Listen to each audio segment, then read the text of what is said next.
Ok, dentro de lo que son entonces los aspectos que debemos tomar en cuenta de los ecosistemas, debemos recordar que un ecosistema es un conjunto de sucesos no solamente bioquímicos, sino que participan directamente de diferentes tipos de organismos y que dentro de ese ecosistema debe existir una interacción adecuada, la cual permita eh, que exista una fluidez de diferentes tipos de mecanismos o de ciclos. Entonces, dentro de los ciclos que nosotros mencionamos la clase anterior, estuvimos explicando, por ejemplo, el ciclo del nitrógeno, el ciclo del carbono, ¿verdad? Entonces, hoy comenzamos a desglosar el último ciclo, ciclo del fósforo. Luego, entonces, vamos a tocar los temas de entre los que son los ecosistemas, el aspecto de contaminación. Vamos a ver cuáles son las alteraciones que tienen todos estos ciclos que estamos mencionando dentro de lo que son los ecosistemas. Entonces, al igual que el ciclo del carbono, al igual que el ciclo del nitrógeno, también existe entonces otra estructura que son la del fósforo. Aquí participan entonces directamente, como vamos a ver en el esquema, ciertas estructuras a nivel de rocas, básicamente. Es decir, las rocas tienden a estar consolidadas o formadas por minerales. Dentro de esos minerales, uno de ellos, uno de los elementos importantes, es el fósforo. Entonces, la reserva principal de fósforo en el ecosistema, la estructura que ofrece este elemento químico importante para que los organismos y todos los ecosistemas presentes funcionen de manera adecuada, son las rocas, en donde se encuentran unidas, pues, estructuralmente a átomos presentes en el medio, como es el caso del oxígeno, y forman un elemento químico que se llama fosfato. O sea, las rocas rican en fosfato, expulsan entonces, cuando se erosionan o se fragmentan a través de la lluvia o diferentes agentes mecánicos, entonces se disuelven y forman otros tipos de sustancias que finalmente entonces la tierra y los microorganismos entonces absorben. Entonces el fosfato disuelto lo absorben los organismos autótrofos. ¿Quiénes son los autótrofos? Plantas, las algas y todos aquellos microorganismos que tienen la capacidad de elaborar su propio alimento. Entonces ingieren estas sustancias y lo transforman y lo ingresan a lo que son las redes alimentarias. ¿Me entiendes? Entonces, la reserva principal de fósforo involucra pues que debe haber un equilibrio a nivel de los ecosistemas y que ese equilibrio, entonces ahí existe una fluidez. Entonces, las rocas, al ser entonces, están en presencia con el agua, prácticamente se disuelven y forman en conjunto con el oxígeno, forman los fosfatos, y esos fosfatos entonces permiten la integración a nivel de los organismos autótrofos, los cuales a su vez transforman y permiten entonces que el ciclo del fósforo se mantenga. Es decir, pasan a través de los raíces, los organismos autótrofos, y los consumidores primarios, o sea, los herbívoros, entonces absorben parte de ese elemento químico que en cierta forma se requiere en nuestro cuerpo, de los seres vivos, y que es importante para las funciones metabólicas. Entonces, ¿qué función tiene? Bueno, a nivel del fósforo, pues estimula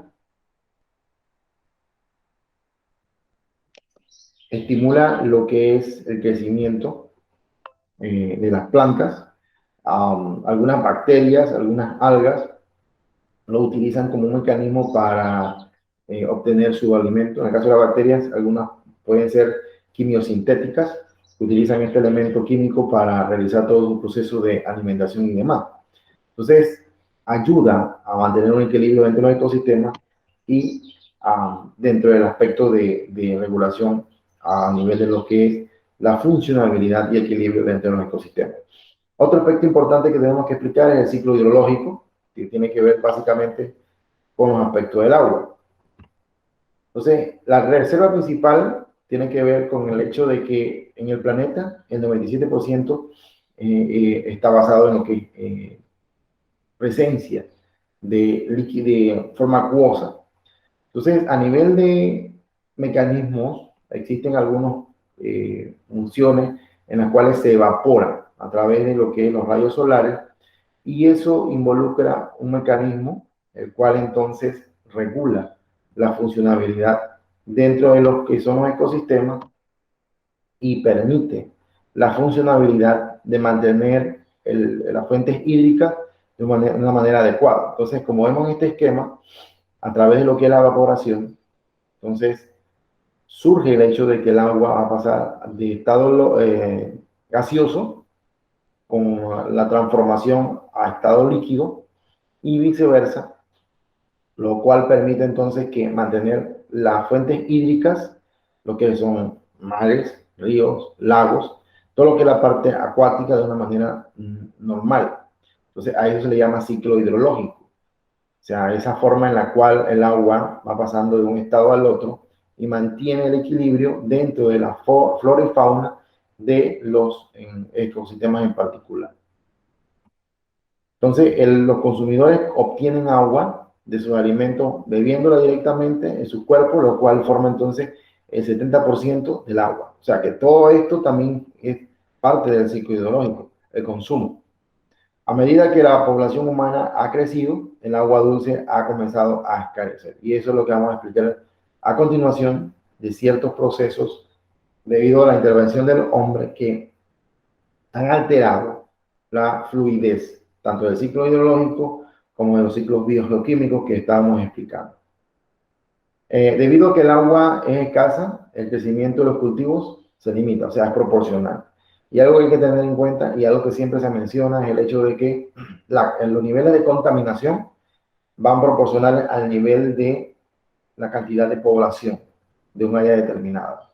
O sea, que la contaminación en sí involucra el hecho de que entre más población, mayor contaminación va a ser.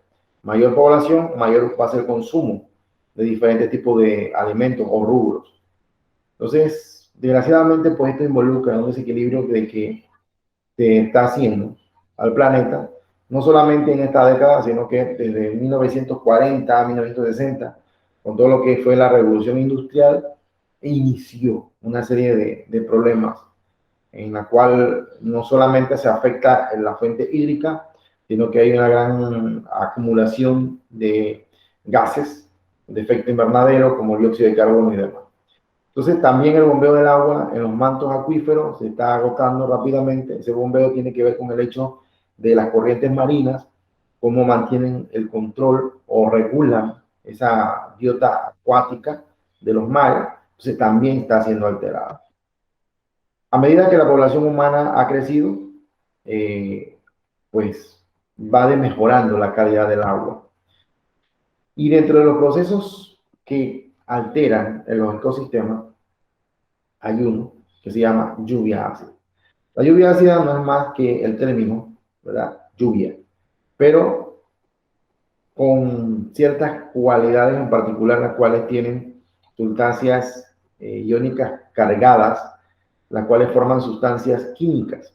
Y esas sustancias químicas vienen siendo ácidos, que literalmente caen en forma de lluvia y degradan, contaminan, queman y matan todo lo cual entonces está en contacto con esta actividad. Entonces, ¿a qué se debe la lluvia ácida? Dice que es una sobrecarga de ciclos de nitrógeno y azufre. Como especificamos en las clases anteriores y comenzamos a explicar, existen ciclos bioquímicos. ¿Qué son ciclos bioquímicos? Son secuencias de diferentes tipos de elementos en los ecosistemas, los cuales mantienen un inicio, un fin, pero pasan de un cuerpo al otro y nunca se destruyen. Entonces se llaman ciclos. Dentro de esos ciclos entonces está el ciclo del nitrógeno y el azufre. Entonces, el ciclo del nitrógeno y el azufre se combinan y se alteran debido a la acumulación de sustancias tóxicas en forma gaseosa, que en conjunto van a formar entonces una sustancia nueva, que es un ácido. Entonces, la lluvia ácida daña la vida directamente, si cae sobre el mar, lagos, ríos, todo lo que esté allí, entre lo que es microfauna, entre lo que es peces, algas o cualquier tipo de organismo presente en estos medios acuíferos, automáticamente muere.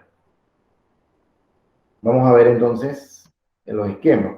Muchos de los problemas ambientales que aquejan a la sociedad moderna son consecuencia de la inferencia humana en el funcionamiento del ecosistema. Es decir, todo lo que ocurre a nivel de nuestros entornos se debe a nosotros. Si el ser humano no tiene una conciencia ecológica, no tiene esa fluidez de entender la importancia de no tirar basura en los ríos, la importancia de no talar, no quemar, de no dejar depósitos de basura en los ríos cuando vamos a los ríos. Muchas personas tienen la mala costumbre de ir a los ríos y todo lo que llevan en base a botellas, latas, cerveza y demás, dejarlo allí. O sea, eso se llama conciencia. Entonces, en la actualidad nos quejamos de que hay mala calidad del agua, de que hay escasez de agua, de que hay cambios climatológicos a nivel mundial que no entendemos, pero entonces no somos capaces de ver que somos la causa y efecto de esos problemas y que nosotros mismos estamos ocasionando. Y uno de ellos es la lluvia ácida, como vamos a explicarle ahorita, terminar de explicarlo. En el caso de cuando ocurre la lluvia ácida, no solamente daña lo que es la flora, sino que la fauna característica de un área determinada se ve afectada. ¿Por qué ocurre? Vamos a explicar por qué ocurre. Realmente la lluvia ácida es la acumulación de ciertas sustancias que se acumulan dentro de lo que es la atmósfera. Voy a usar este esquema para explicar brevemente. Entonces, esas sustancias se acumulan en la atmósfera debido a que sustancias tóxicas como el dióxido de carbono, producto de la emisión de sustancias como el dióxido de carbono, se combinan con moléculas del agua y esas moléculas entonces van a producir ácido. Y ese ácido literalmente cuando cae, entonces puede ocasionar problemas como el caso de destrucción de árboles.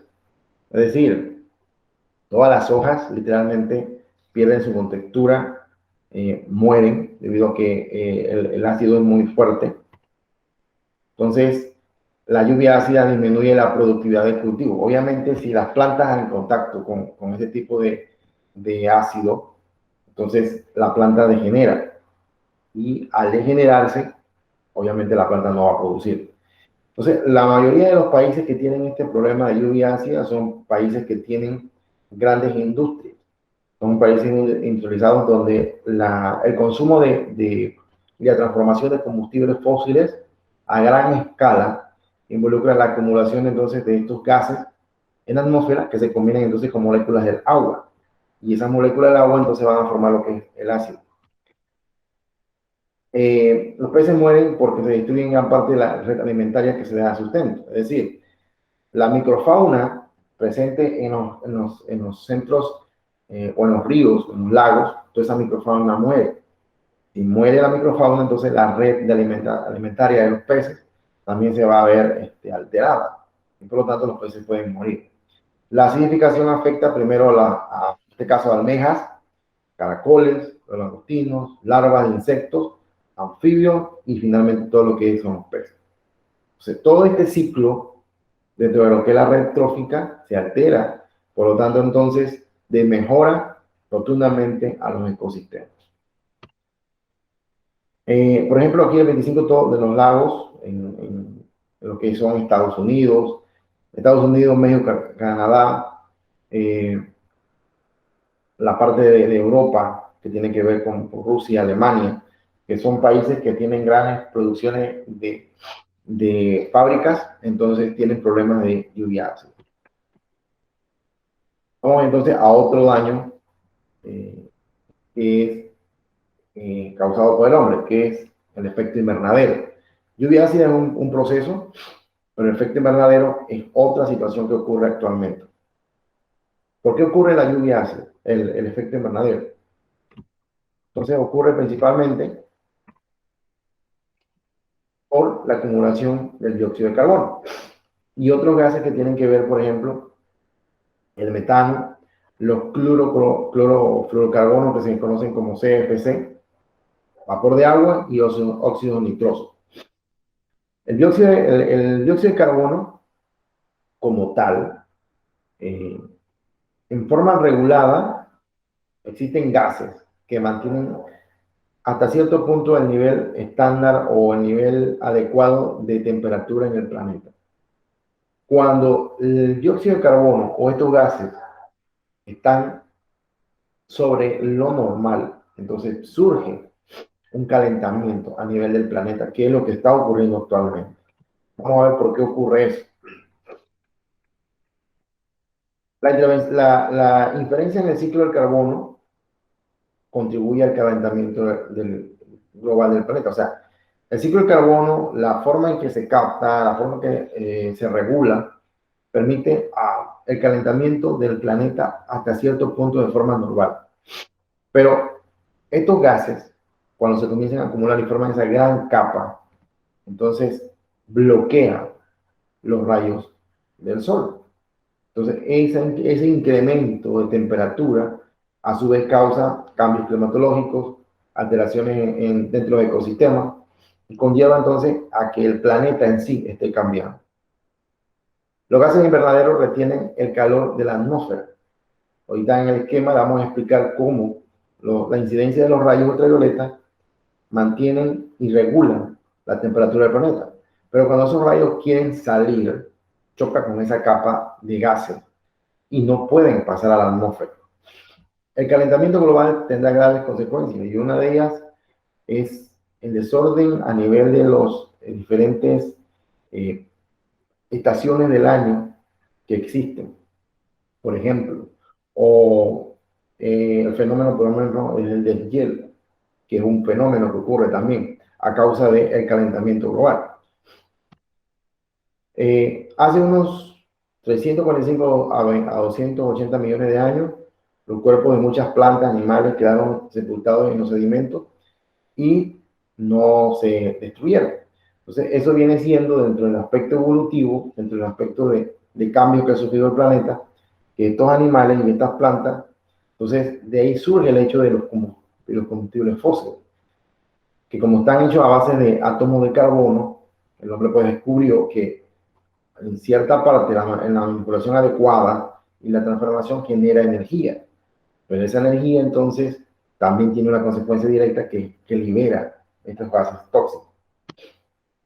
Los combustibles fósiles, que es lo que estamos mencionándole, permitieron a comienzo o se iniciaron con la revolución industrial en 1940, 1960, creo en ese periodo en el cual se descubrió que manejando ciertos combustibles fósiles a base de carbono, a lo que es la transformación, pues se generaba un tipo de movimiento por el calor y demás. Pero la emisión de los combustibles fósiles a ser quemados emitía una gran cantidad de dióxido de carbono en forma de gas que se acumulaba en la atmósfera. Se está acumulando en la atmósfera. Las actividades humanas liberan casi 70 millones de toneladas de carbono, o sea, de dióxido de carbono a la atmósfera cada año. Entonces, 70 millones de toneladas de gases están sobre nosotros actualmente, por día y por año. Entonces, ¿qué pasará con las generaciones que vienen o las generaciones que van a quedar? Aproximadamente la mitad de este carbono es absorbido por los océanos, plantas y el suelo. Dentro de procesos de transformación, por lo que es la fotosíntesis, parte de ese dióxido de carbono es captado por las plantas, pero es parte, no es todo. Entonces involucra esa acumulación en forma general. Entonces, esa acumulación que no ha sido captada por lo que es el proceso de los organismos autótrofos, de los fotosintéticos, entonces se genera y provoca lo que se llama calentamiento global. A partir de 1950, el contenido de dióxido de carbono de la atmósfera ha aumentado un 36%. De 280 partes por millón a 300 partes por millón, de un crecimiento anual actual de entre el 80 y 85% de la transformación de combustibles fósiles. Entonces, para acabar de ayudar al planeta, está el efecto de deforestación. ¿Qué hace que hacemos con la deforestación? Estamos explicándole de que parte del dióxido de carbono es asumido y es absorbido por la fotosíntesis. La fotosíntesis la hacen las plantas, los árboles. Pero si aumenta la deforestación y eliminamos a esos organismos que naturalmente captan ese dióxido de carbono, entonces estamos restándole mucha más capacidad de absorción a los ecosistemas. Por ende, la cantidad de dióxido de carbono se va a seguir acumulando mucho más, porque estamos disminuyendo cada año la cantidad de árboles que pueden captar ese dióxido de carbono y pueden transformarlo. Entonces, es una relación directa con esa transformación de efectos nocivos que hacemos al planeta, incluyendo destrucción de capa de ozono, lluvia ácida, deforestación, calentamiento global. Entonces, el dióxido de carbono es un gas. Dentro de ese gas, entonces explicamos que también en forma natural se conoce como gas de efecto invernadero, que mantiene y regula la temperatura del planeta de forma normal. El detalle y la situación es cuando se acumula en forma excesiva, como está ocurriendo actualmente. Entonces, el gas permite la entrada de la energía del sol y luego absorbe y es retenida esa energía y una vez se ha transformado en un proceso calórico. Eso se llama efecto invernadero. Entonces, aquí tenemos el dióxido de carbono es combinado junto con otros gases como el metano, los CFC, vapor de agua, y forman esto. Este es el efecto invernadero. Normalmente el sol emite sus rayos ultravioleta y son filtrados por la capa de ozono. Cuando son filtrados, los rayos logran ingresar. Estos rayos son absorbidos por la superficie de la Tierra, digamos, por el proceso fotosintético de los árboles, por la superficie de rocas, el zinc de las casas, la superficie de los mares, agua y demás. Normalmente ese es el proceso. Entonces, esto genera que el planeta tenga una forma de retener calor de forma normal. Cuando esos rayos inciden y hacen este proceso, esos rayos se reflejan sobre la superficie de las hojas, sobre la superficie de las casas, los techos, sobre las rocas, sobre lo que es el agua, y deben regresar hacia el espacio. Pero cuando chocan con estos gases de efecto invernadero que están acumulados en gran escala, entonces los rayos no pueden traspasar esa capa de contaminación y se regresan. Lo que causa entonces es que el planeta esté aumentando su temperatura, ¿ya? Entonces cada vez que quemamos, aunque sea un poquito de hoja en nuestras casas, cada vez que cortamos árboles, cada vez que encendemos el auto y iniciamos el recorrido, pues desgraciadamente estamos contribuyendo a que el nivel de temperatura, producto de la acumulación de gases en efecto invernadero, sea mayor cada día. Entonces, ¿cómo podemos eliminar esto? Bueno, sencillamente, primero, no deforestando, no quemando basura, no destruyendo lo que es aquellas fuentes ecológicas donde hay organismos fotosintéticos, que son los capaces de forma natural de captar el gas efecto de dióxido de carbono y transformarlo. Entonces, esos son algunos de los aspectos importantes. En el caso de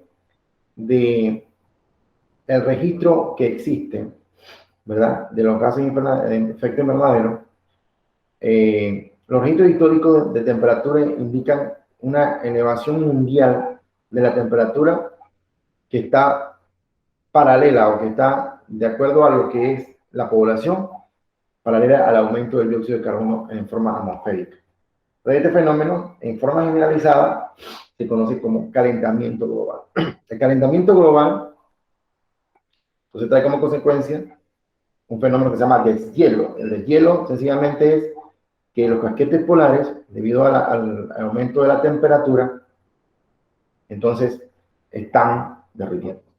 Cuando esto ocurre, como está ocurriendo desde cierto tiempo para acá, entonces el nivel del mar está comenzando a subir.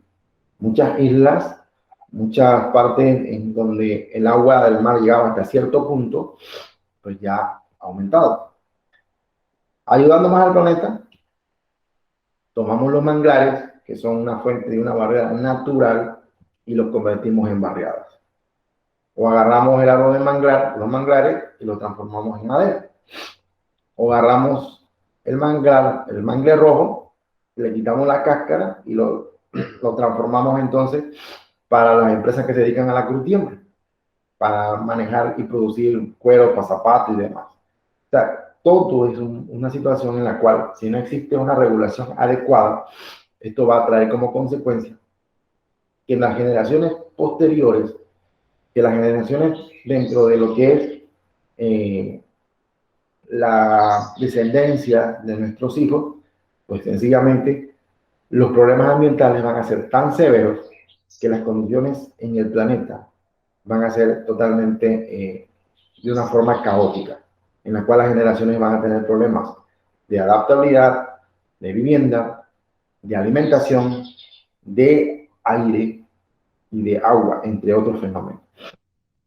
Esta es una gráfica en la cual la vamos a analizar y vamos a ver los aspectos que tiene, cuáles son las rotulaciones que tiene. Okay.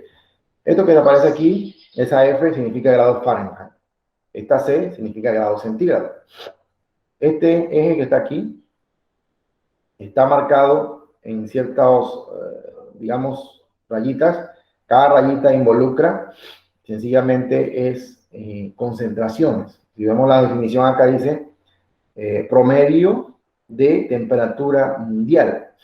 Cuando hablamos de promedio, estamos hablando de temperaturas, ya sea en grados Fahrenheit o grados centígrados. ¿Sí? La que está aquí, esta barra, está rotulada en base a cantidad de años o décadas en la cual se han registrado la emisión de dióxido de carbono. Entonces, esta línea que está acá es la concentración de dióxido de carbono, o sea, de todo lo que es la combustión fósil, producto de la quema, la tala, de la cantidad de dióxido de combustión fósil, de transformación de combustión fósil, o sea, la transformación de la gasolina y el diésel, en otras palabras. Cuando los vehículos encienden, todo ese gas que se acumula por partes por millón. Entonces, si vemos la gráfica, desde 1960, con lo que fue la revolución industrial y demás, a partir de que ocurrió la revolución industrial, a 1980, 1860, 1880, 1900, 1920, 1940, al 2000, la cantidad de dióxido de carbono, que es la curva que está aquí en forma celeste, ha ido aumentando. Y este dato fue del 2000. Y en base a lo que es la acumulación para el 2020, debe estar ya arriba de 500 partes por millón, mucho más arriba. Si nos basamos en temperatura, la temperatura del planeta registrada, por ejemplo, en 1980, 1940, marcaba una temperatura aproximada de 14.2 grados centígrados en el planeta. Pero como hay una acumulación excesiva de rayos ultravioleta que no pueden pasar a la atmósfera normalmente después que son reflejados, entonces la temperatura del planeta está aumentando por década 0,2 grados. Perdón, 0,2 grados centígrados, perdón, 0,2 grados centígrados. Entonces, esos grados centígrados que están aumentando, entonces involucra que a nivel de todo el planeta, pues todo lo que es hielo y toda la capa de los polos norte y polo sur, todos esos paquetes polares, comienzan, esos grados centígrados que se están aumentando, comienzan entonces directamente a raíz de eso a derretirse de los casquetes polares.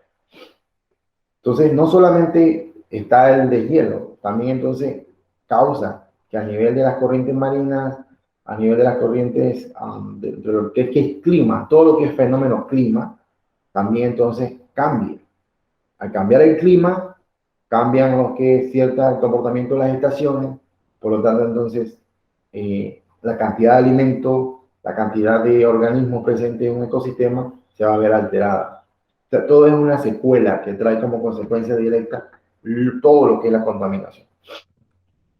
Entonces, desgraciadamente, no existe un mecanismo que se haya descubierto para disminuir, por lo menos, la cantidad de dióxido de carbono que se está acumulando en el planeta en forma de gas, ni para disminuir la temperatura del planeta para que regrese a una temperatura más o menos en la cual no se vea involucrado el cambio climatológico o el deshielo.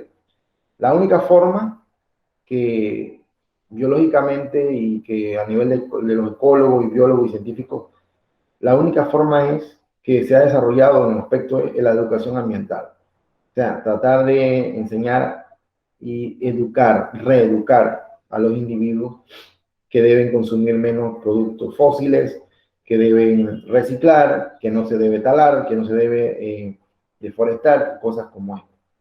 Pero en ciencia cierta no hay un mecanismo que el hombre haya descubierto aún, el cual disminuya la cantidad de dióxido de carbono que está acumulada en la atmósfera, ni regular o que se logre regular la temperatura del planeta o que no siga aumentando la temperatura del planeta. Entonces, esto es lo que se explica en esta gráfica. El título es: el calentamiento global es paralelo a el aumento del dióxido de carbono. Los gases de efecto invernadero retienen calor, mencionamos, ¿verdad? El promedio actual es 14,04 grados centígrados. Y un intervalo comprendido entre 16 y 19 grados centígrados para el 2100. O sea que se espera, según los cálculos, que para el 2100 la temperatura del planeta sea entre 16 a 19 grados centígrados. O sea que el polo norte y el polo sur automáticamente van a estar prácticamente versión agua. Esta gráfica involucra desde 1960 las temperaturas en grados Fahrenheit centígrados, el aumento de la temperatura, cómo se ha incrementado, ¿verdad? Desde 1900, desde lo que es 2020, observen que la gráfica involucra que puede haber un incremento de 16 grados centígrados y se predice que para el 2100 la temperatura va a estar en este rango de 19 grados centígrados, o sea, más o menos 66 grados Fahrenheit. Las consecuencias directas, pues son, físicamente se puede ver como esto, ¿sí?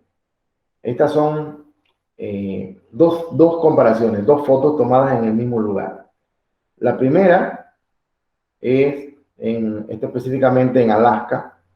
Dice aquí Glaciar Carroll en Bahía Glacier en Alaska. La primera foto fue tomada en 1904.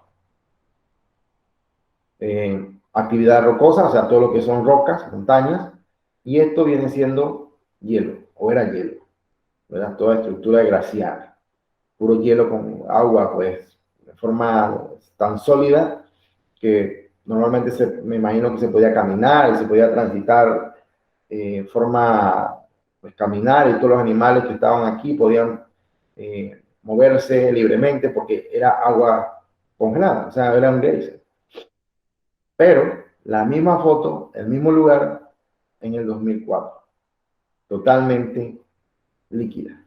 O sea, debido al calentamiento global y al incremento de la temperatura, ya la parte sólida ya no era sólida, ya todo se derritió, debido a que la temperatura del planeta y la acumulación del dióxido de carbono ha causado de que ya toda esta zona está totalmente derretida. Entonces, esos son aspectos de, tomando en cuenta los glaciares, cómo se están derritiendo en la parte de Alaska. Y esto fue en el 2004, estamos en el 2021. ¿Cómo estará actualmente? Ya no existirá nada de la parte sólida del agua, totalmente será como una especie de agua. Entonces, estas son algunas de las consecuencias. Directamente, hay otras, vamos a buscar aquí brevemente algunos efectos. Bueno, en el caso de la destrucción de capa de ozono, tiene que ver directamente con la destrucción del gas ozono debido a el CFC, los clorofluorocarbonos, que son gases que se mezclan y destruyen la molécula en sí. Entonces, al destruir la molécula, los rayos ultravioleta atraviesan directamente la capa, la estructura y se filtran directamente a la Tierra. Entonces, también involucra un problema. Bueno, entonces estos son algunos de los aspectos que hay que tomar en cuenta para lo que viene siendo destrucción de los ecosistemas. Hemos hablado de las condiciones y las características de los ecosistemas, cómo está consolidado un ecosistema, cuáles son los ciclos que involucran a los ecosistemas dentro del flujo que existe normalmente. Y también explicamos en este último periodo lo que viene siendo los factores de contaminación que hay.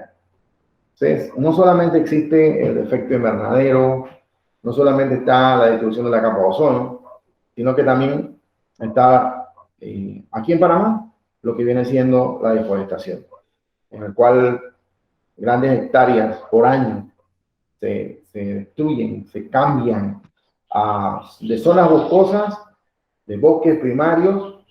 Cuando hablo de bosques primarios me estoy refiriendo a bosques que el hombre nunca ha intervenido.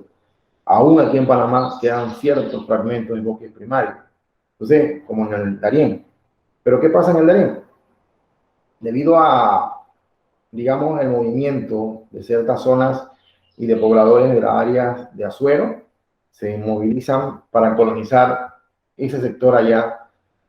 Y normalmente lo que hacen es que comienzan a talar las grandes zonas boscosas para comenzar a transformarlas a zonas agrícolas o de ganadería o de pastizaje, las cuales son zonas que no se recuperan debido a que existe un mal manejo de la zona en la parte agrícola.